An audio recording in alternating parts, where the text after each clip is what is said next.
Alright YouTube, I figured I'd make a video regarding my M6 Kubota 101 snow tractor. Things that I like, do not like, and things that I think that anybody that has these tractors should acknowledge before purchasing. Now this tractor, I believe I have it purchased out the door with the Nokian snow tires, the rear ballast weights, a 92-inch Kubota inverted blower, an air ride seat, all that stuff. I believe this came to about $138,000. Now, this tractor is the lowest of the M6 model. The real reason that I purchased this was not so much for the horsepower, but more so for the chassis size. And the bigger thing is the transmission, which we'll get into once we get inside. So we have the Nokian snow tires on here. These are great for, traction, substantially better than the tires on those John Deeres over there, which I will discuss in other videos. We have a 92-inch Kubota inverted snowblower on the rear. As I've stated multiple times, I'm not the largest of fans of these blowers. These blowers just aren't it for me. I'm debating switching everything over to be 92-inch Norman inverted blowers. But these things, they do throw snow. I just don't like the gap between here and there, because this whole space here, you cannot blow snow. And we've had a couple incidences with these blowers where operators actually back and tap houses with these, because it is difficult when you're, extremely exhausted to know where all your corners are at all times. Of course, it's unacceptable, and we do resolve those issues. So I've had a lot of issues with the size of this tractor. The first being the stack is actually ripped off because of trees. This is pushed in because of trees. Operators, hitting objects. Now, I've never had that issue. I believe that's mostly at fault of operator. But it is an issue that we have had. If you are in a very, nature-rich area, as you can tell we are here, I would suggest going with a smaller tractor. If you are in a more brand new subdivision type region, these are good, just be very wary of your height. They do work very well when they're in the proper environment. Now, quick little go around. I do like that you can, on Kubota, the whole side panel and top panel opens up so you can expose the entire engine bay. Again, you got your fuel and your DEF is right there. Toolbox is there, which is handy for keeping your shear bolts, which you will notice that you do break a fair amount of shear bolts in this industry. We've also, as you can see up there, I'll get a little bit closer for you here. We have run into some issues with trees. So again, if you're gonna do this, please go out and trim your own trees. For your driveways, or just roll with smaller equipment, which I will probably be doing the latter of those. I plan to kind of liquidate most of these assets and move to smaller equipment for next year. But anyway, while I do have this here, we will look over it. And I guess this one will be staying. This is on lease. The other things, everything else in this yard is also, they're all owned by me, whereas this is a lease, so I can't quite get rid of it. So let's take a hop in the cab here. We obviously have to get in from this side because the other side, the door won't open anymore because of the tree. So it is a little bit dirty. We do use these tractors a fair amount. Yes, so, sorry for the noise there. That is just, we have a couple stakes in the side there from operators knocking them over, and I told them to pick them up. So let's fire it up.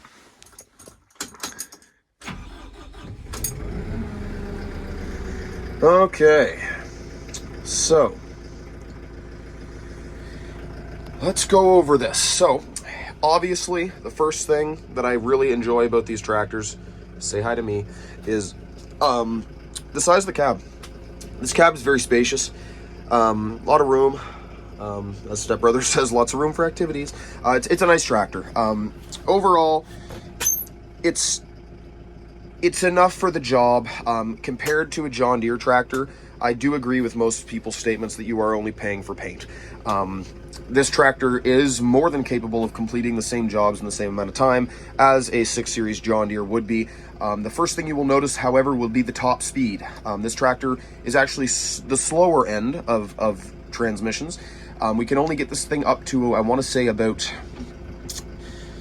I don't want to make up a number, but I'm not sure. I know that the M5 Kubota, which is over there, that tractor, which is actually smaller than this, can reach almost one whole gear range, it seems, faster than this fully maxed out in 8th gear. That tractor in high rabbit 6th gear can outrun this tractor substantially. It will actually gap you. But the airflow is very good on this. It keeps the cab nice and, I guess, decondensed, so you don't have to deal with all that fog in all your windows. You can just simply focus on your job. Now, one issue that I do have with this tractor is the lighting. The lighting is horrendous compared to a John Deere 6 Series. I know that is not worth the extra like 50 grand, which it costs to hop in one of those versus one of these. But the lighting is terrible. If you are looking at getting in one of these, I don't just recommend it, I almost force you to go out and just get LEDs. Similar to, as you can see over there, I put LED cube lights on the tractor. Substantially changed the entire atmosphere of operating that machine. So down here, you're gonna have your park brake. You're always gonna want that on because as you see, you start rolling. So you have your park brake down here, your buddy seat here. It does not fold up. The John Deere, it will fold up and down. This one only folds down, so I don't know why you would ever want it down. It ruins the space that you could just be setting stuff there, which I wouldn't recommend either because stuff's gonna fly everywhere. Now back here, obviously it's messy because an inverted blower throws stuff this way, and we tend to have our back windows open for visibility purposes. Now, the storage in this tractor is one of the major issues that I've found with it, and my operators also agree. The cup holder, there's only really one of them. Actually, yes, there is only one cup holder. So this is the only cup holder, very shallow. It's not deep at all, and good luck letting that hold your drink. If you're getting a Tim's coffee after driving for 12 hours, it will bounce out and hit you. These storage compartments here, not even sure what these are for. You can't keep anything in something that is less than half an inch or a third of an inch deep. It'll just bounce out. Same thing with over here. There is absolutely no purpose for the storage. This whole facility here, this whole region could be changed substantially. And I would also, at least for our purposes, I would argue that you could just remove this buddy seat entirely and have a big column here, reduce the entryway, have a column, say, out to the bottom of the buddy seat and back with ample storage, similar to what John Deere has done back there, which we will discuss in another video. Now up here with your controls, you're going to have your clutch, which you don't want to be riding all the time, and you will have to use this clutch every once in a while in operation of this machine. You're going to have your brake there, so you're not going to be riding this clutch as much as a standard manual transmission tractor, but you will be riding this clutch way more than you will again in an IVT transmission John Deere. So this button here, this is going to control your steering wheel. Put all that down, you can get your steering wheel set to a height that you are comfortable operating. You have your foot throttle over here to the right. Again, never use it. Well, you can use it all you want, but we tend not to ever use it. Most of your controls now are going to be conveniently placed on your right armrest. This allows you to switch up through gears, as you can see, and back down through gears as well with an ear-piercingly loud noise. Right here, you have the control for the 3-point hitch. You can lower and raise just by flicking it, and it does not do it at the speed you are doing it. You can just drop it, and you can control the speed at which you are dropping that blower. Your hand throttle is going to be right here, allows you to control the RPMs of the tractor. We tend to run these things always around 2,000 RPM. That's where I like to do it. Conserves fuel and just leads to better operations. You're not clogging up blowers. You're able to keep that arc consistent going through the chute. Over here, you're going to have all your wiper controls. That is for the rear. You can kind of see it in the reflection there going. And this will be for the front. I do find wipers on tractors are very hit and miss. Sometimes they're helpful, sometimes they're completely useless, such as the 4 Series, where the wiper is borderline useless. Actually, it is useless. The rear wiper on the 4 Series is useless. You're going to have all your different controls up here, 4-wheel drive, diff lock, all these different things that will assist you in operating of this tractor. The one thing I do like about this tractor compared to the M5 is you're not going to have to worry about regen. It does tend to do that on its own. If you're running it at a high enough RPM, you will notice that it will boost its RPM, but you can continue to work, whereas the M5 111, you will have to stop and look for about a 20-minute wait time on a regen. Now your blinkers are going to be right here to control your blinking. It is nice in these tractors as well. When you're done turning, they turn off. The John Deeres do not do that.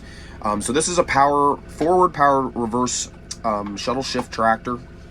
So essentially this means to operate it, you will push in your clutch, Put your foot on the brake so you don't roll. Put down your handbrake. Then you're going to want to make sure this is in high range. First gear, you can put it in forward. Take your foot off the brake. And as you slowly take your foot off of the pedal, you will begin to roll. So it is not insanely difficult to use. You can then go like this and ride that clutch back. And I know people say don't ride the clutch. This is just me demonstrating it in our parking lot here. When you're out in the road, obviously you're not gonna be riding the clutch like that. You can simply put it in forward and it will slowly wind you up to forward. You don't even have to touch the clutch, or put it in reverse and slowly wind into reverse. So it is not overly complicated to use, especially for big tractor purposes. It's quite simple, really.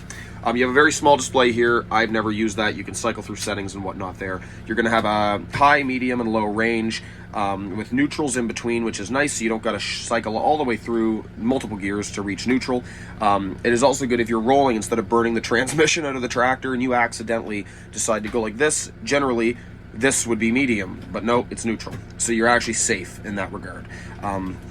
Worst case scenario, you shift it from a gear into neutral. So you're gonna have a bunch of different settings over here that allows you to better set up the tractor for your personal needs, as well as different blocks available for that extra lighting, which Kubota seems to already suggest that you do, because they already have the ports here ready for you to go. So just pop that cover off, wire it up, you know, splice up some cords and get at it. So over here, you're gonna have your hydraulic control for the rear of the tractor. As you can tell, it's a good flow. It's not too quick, it's not too slow. Just what you need, and of course it matches with the RPM. So right now we're at lowest RPM setting, so everything's not moving at its quickest capacity. All these settings are great. However, once you set it up for what you need, you really don't ever have to worry about this whole side of the tractor. You're just going to be doing this, this, and this. So this is your PTO. You push it down, turn it over, and your blower is engaged. We actually just threw a little bit of snow there. And then you simply tap the button, and it slowly disengages. So overall, very good tractor. A lot of good airflow. I'm not a big fan of where this radio and settings and whatnot are positioned. It is, you completely have to shift your body to reach here, but then again, once you set your phone up with Bluetooth and once you control, put the temperature at something you like, then you really shouldn't have to worry about this back region too much. This is one of the only good sides of the tractor, I find, is this does do a fairly okay job at holding your phone. At least we all have Apples on my team, so put your phone there. You can run a Bluetooth, but it also has Bluetooth radio. I mean, you can run an aux cord, but it also has Bluetooth radio. You have cigarette lighters. Sorry, that's not it. You have cigarette lighters, so you can you know, charge your phone, let it play some music, and focus on the job at hand. So overall, guys, I give this tractor a fairly high rating for not only visible appearance, but also just operator ease and comfort. So if you guys are in the market for a tractor of this stature, by all means, reach out to your local Kubota dealership. If you're in Rossay or KV, reach out to Hall Brothers. I highly suggest you work with them. They're a fantastic group of people. And if you are out of Nova Scotia somewhere, reach out to Ford Equipment. I have had a long, elaborate history with Ford Equipment, and I believe that they could definitely take excellent care of you.